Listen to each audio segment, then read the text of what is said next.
गायन वादन के लिए मिला है अयोध्या कांड दोहा क्रमांक 203।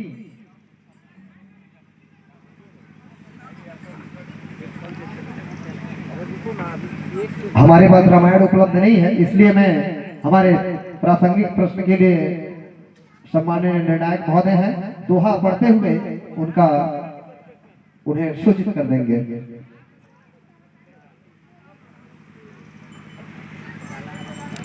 दोस्तों दुवरिया कमंडली है।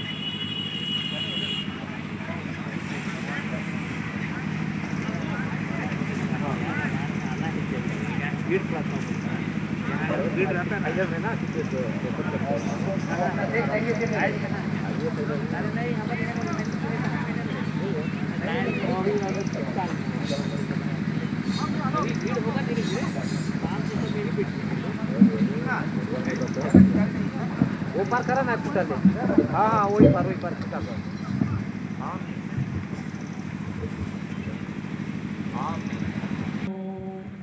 कर्पूर गौरम करुणावतारम संसार सारम भुजगेन्द्रहारम सदा वसंतम हृदयारविंदे भवं भवानी सहितं नमामि भवं भवानी सहितं नमामि।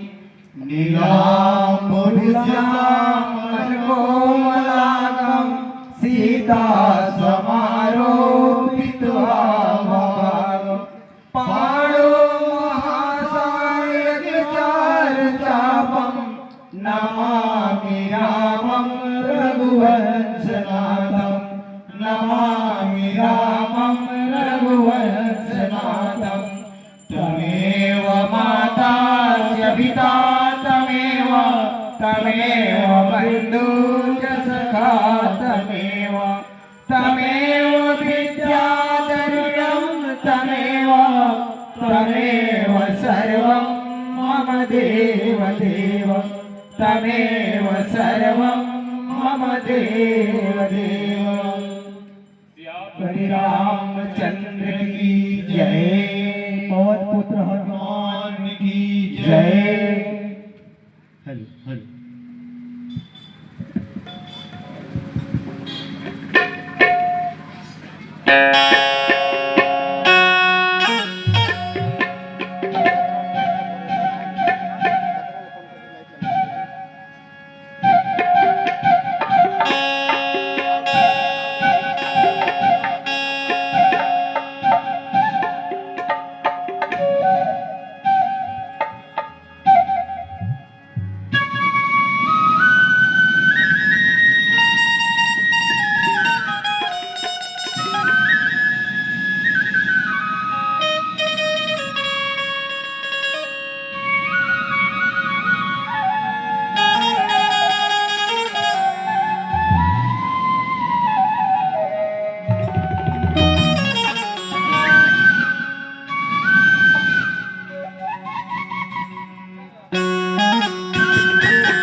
तीसरे पहर कह किन्ह प्रवेश प्रयाग कहत राम सिय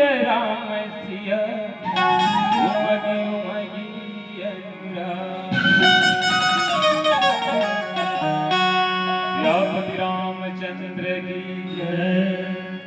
भरत जी प्रयाग में पहुँचे भरत जी प्रयाग में पहुँचे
203 से अवतरित है।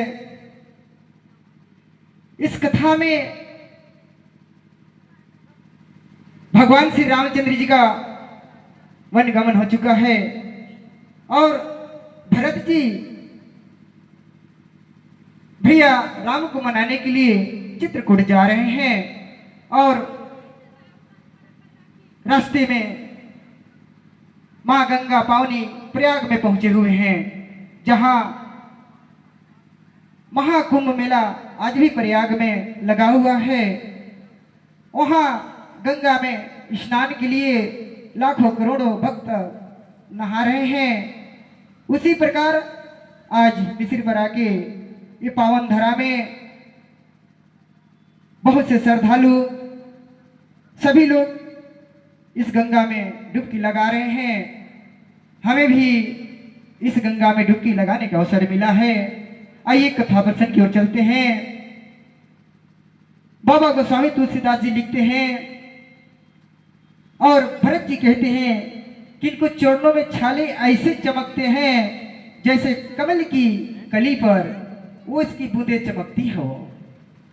भरत जी आज पैदल ही चलकर आए हुए हैं। यह समाचार सुनकर सारा समाज दुखी हो जाता है। जब भरत जी ने यह पता पा लिया कि सब लोग स्नान कर चुके हैं, तब त्रिवेणी में आकर उन्हें भी प्रणाम किया। फिर विधि पूर्वक गंगा यमुना के स्रोत और श्याम जल से स्नान किया है।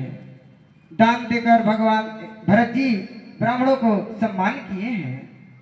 श्याम और सफेद यमुना जी और आप इसी कार्यक्रम में 2 मिनट का भजन प्रस्तुत करें, तब प्रश्नोत्तर कर जाएंगे।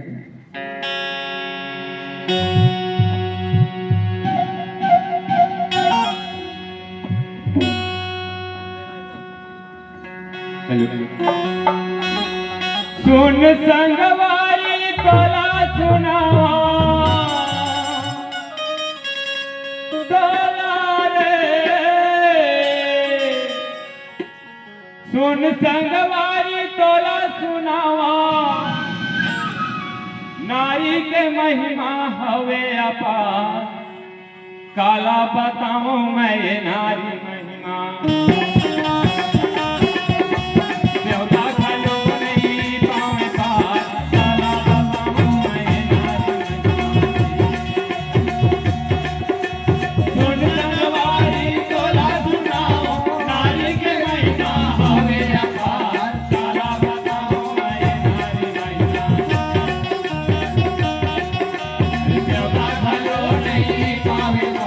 काला बताऊं मैं नारी महिमा।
डुमरिया, जैसा नाम वैसा गुण। हम सब मुग्ध हो गए आप लोगों के इस कार्यक्रम में। आपको बड़ा भाग्यशाली स्थान का आपको प्रसंग मिला है। जैसा आपने प्रसंग में भी बताया, प्रयागराज में कुंभ चल रहा है और वही प्रयागराज का आप लोगों को प्रसंग मिला, बड़ा धन्य है। प्रयागराज में लोग डुबकी लगा रहे हैं और बहुत सारी चीजें मांग रहे हैं, ठीक है ना जी। हमारे प्रसंग में भी अंतिम दोहा में देखिए, वहां लोग मांग रहे हैं आज कुंभ नहा नहा के। यहाँ भरत जी मांग रहे हैं, मांगो भीख त्यागी निज धर्मो, आरत का न करहु कुकर्मो, ठीक है ना जी। आज भरत जी मांग रहे हैं त्रिवेणी में अपना सब धर्म त्याग करके भगवान के चरणों में हमको भक्ति दे दो, ठीक है ना जी। तो ये राजकुमार हैं, राजा दशरथ के सुपुत्र हैं, ये बड़े घराने के हैं, फिर ये इनसे क्यों मांग रहे हैं?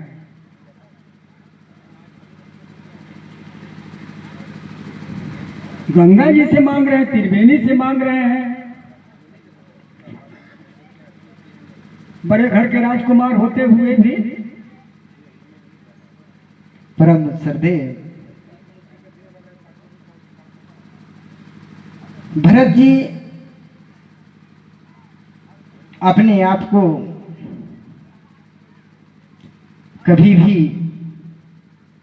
बड़े नहीं माने हैं और संसार में किससे मांगे जो देने योग्य ही नहीं है, इसलिए सोचती हैं गंगा माँ है। अरे गंगा माँ से अगर कोई मांग ले तो माँ वो सबको पूर्ण करने वाली होती है। पिता दे ना दे लेकिन माँ सबको देते हैं, इसलिए कहती हैं गंगा मैया हमें भगवान के चरणों में ही प्रेम हो, ऐसा हमें वरदान दीजिए। इसीलिए मांगते हैं क्योंकि माँ ममता की मूर्त होती है, इसलिए मेरे विचार से मांगते हैं। बहुत सुंदर आपका विचार है। वास्तव में माँ गंगा से कोई अगर मांगता है वो तो पूर्ति होता ही है। आज भी गंगा में डुबकी लगा रहे हैं लोग, मांग रहे हैं, हम लोग भी यहाँ गोता लगा रहे हैं, मांग रहे हैं, बहुत बहुत अच्छी बात है। होता क्या है, गंगा माँ जो है विष्णु भगवान के चरणों से निकली है, ठीक है ना जी। जब वामन अवतार का हुआ तो वामन ने जब अपना पैर ऊपर फैलाते हैं तो वहाँ ब्रह्मलोक में चला जाता है, तो ब्रह्मा जी बेजा नदी के जल से लेकर के उनको पैरों को धो देते हैं, ठीक है ना। वही गंगा जल अवतरित होती है। गंगा नदी वो है। यमुना जो है सूर्य की पुत्री है, वो भी उनके पूर्वज हुए। सरस्वती जो है वो ब्रह्मा से संबंधित है, वो भी उनका पूर्वज हुए, है ना। तो तीनों नदियां वास्तव में रघुकुल के पूर्वज हैं, इसलिए उनसे मांगना कोई गलत नहीं है और मांगना चाहिए भी बड़ों से जी। और गंगा से जो कोई मांगता है वो तो अधूरा रहता नहीं है। आपने बहुत बढ़िया उत्तर दिया है, उसमें हमने जोड़ा है, उसको भी जोड़ लीजिएगा। बहुत बहुत धन्यवाद। हमारे अनुज श्री केसरी जी के सामने लीजिए मानस प्रश्न। हेलो,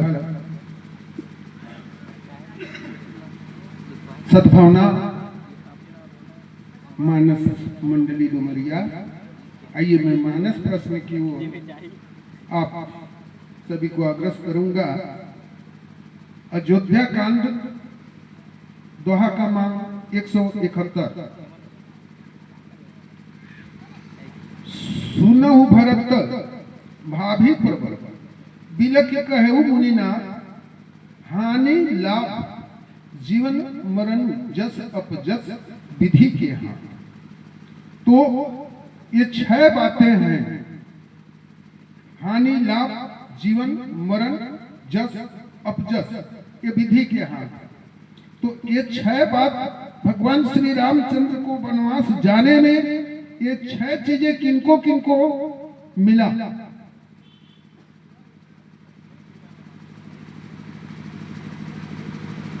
किनको जीवन, किनको मरण, किनको जस, किनको अपजस, किनको हानि, किनको लाभ हुआ।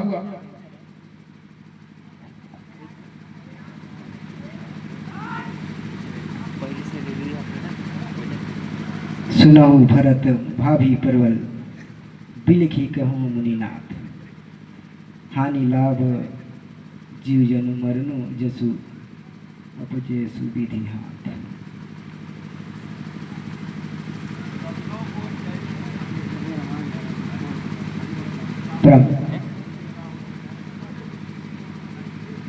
संधि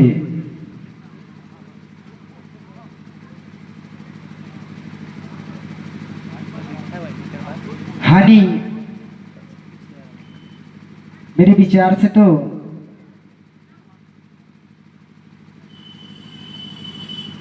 चलिए कहिए। भगवान को बन जाने में राजा दशरथ जी को मरण मिलता है और अपयश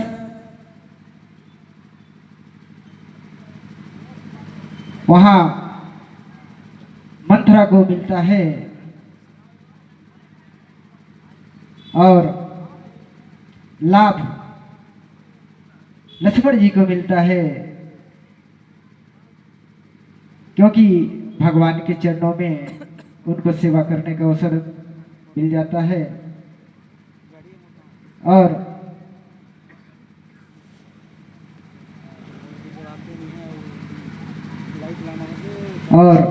हानि तो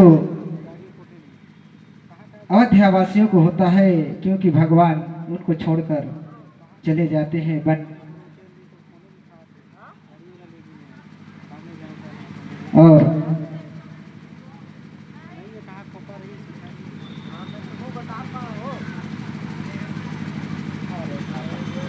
बहुत बहुत आपका प्रयास अच्छा है और कुछ कहना चाहेंगे कि मैं अपना विचार से थोड़ा और आपका बात को समर्थन कर दूं, समाधान कर देता हूं। देखिए, हानि जो है सर्वे सर्वा बताए हैं अयोध्यावासी को हुआ, ठीक है ना जी, मैं तो वही कह रहा हूँ, है ना जी। और लाभ जो है देवताओं को, देवताओं को लाभ हुआ। जीवन जो है सुग्रीव को मिला और मरना जो है निशाचरों का नाश हुआ, है ना। और जस लक्ष्मण भरत को मिला, अब जस ककही और मथुरा को मिला। बहुत बहुत धन्यवाद, आप बड़ी सुंदर गायन वादन किए, हमारे ओर से साधुवाद, धन्यवाद। और मैं चाहूंगा संचालक महोदय से बहुत बहुत धन्यवाद। आप सबके बीच में सद्भावना मानस मंडली डुमरिया की काफी सुंदर प्रस्तुति के लिए आप सभी का आयोजन समिति की ओर से बहुत बहुत साधुवाद।